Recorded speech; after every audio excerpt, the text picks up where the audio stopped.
Okay, welcome back. Now that you have the theory and the practice and you have built this, okay, it's just another input, right? And I don't really want to focus on that, but I do want to go over the code just to get you interested or just get you, yeah, interested in what's going on, okay? So at its core, we have an input of range type. And we got all this, you know what all these are now. Let me go ahead and change the step here to like something odd, like 37. Okay. And what's happening is that internally there's an attribute that catches the event of this form changing. Every time it changes from one state, it changes to another. We can't step in the same river twice. And when it does, it goes out and gets the value that this element has at that time and sends it over to this event handler, which is a function that has already been put in the environment up here for me on line 20. And what this does, this is in memory, and it says it gets defined, and it has a parameter of val, which is used here, that gets assigned to another input text type that called output. So what it does is when something changes, this calls, and when it calls, it gives us this number. That val comes from this right here, this val. So it gets that number and it goes, okay, go to the document object and run this method called getElementById.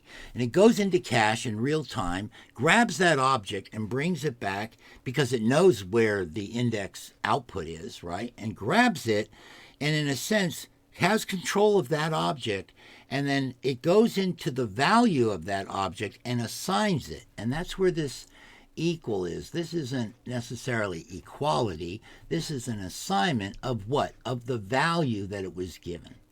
And it does this in real time when it changes. Now, there are a lot of other DOM events. I mean, just there's tons of them. There's many. Abort, after print, animated, click, when you click something, when you copy, when you double click something. I'm looking right up here.